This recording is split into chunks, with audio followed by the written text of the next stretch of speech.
Yo， 歡迎收睇警訊，我哋嘅節目主持人龍威個細佬龍軒。好啦，即刻為大家直擊第一單慢料。今日發生咗一單 unbelievable、incredible、vegetable 爆嘅事情喎。究竟係咩事情呢？唔好猶豫，我哋即刻去片。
根據警方提供線索所得，該名男子逃走嘅時候係身穿黑色背心、灰色牛仔褲、黑色波鞋，戴住我唔係壞人嘅帽。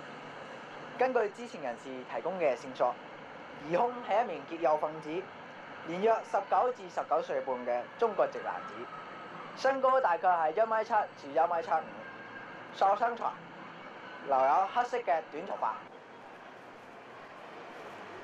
我哋警方係非常重視呢單案件。如果你哋有目擊呢度嘅案發經過，又或者係兇徒嘅逃走路向，歡迎你哋向我哋旺角砵蘭街重案組阿顧 Sir 聯絡嘅電話係2334-9413，2334-9413。我哋係非常之需要你嘅資料嘅，多謝。如果你哋有剛才個撲街嘅資料，或者係佢冚家嘅資料，唔好猶豫，唔好驚慌，唔好害怕，即刻聯絡我哋啦！好啦，事不宜遲，即刻為大家送上第二單慢料。2012年2月31日，喺油塘某個屋苑發生咗一單嚴重嘅交通事故。一輛無牌嘅維康手推車，懷疑收掣不及，以時速50厘米嘅速度撞向咗一隻西伯利亞籍嘅雪橇。因此對傷者造成咗無法估計嘅精神創傷。事後，該名司機未能通過酒精測試，而西伯利亞籍雪橇因為未能提供身份證明文件，已經向西伯利亞駐香港大使館求助。最後提一提大家，酒後駕駛累己累狗。好啦，今日我哋警訊嘅第一集，亦都係最後一集。如果大家想重溫翻本集精彩嘅內容嘅話，可以撳多次呢條片嚟睇嘅。好啦，唉，真係好唔開心，今日居然係最後一集。大家記住要繼續支持我哋警訊啊！有緣再會。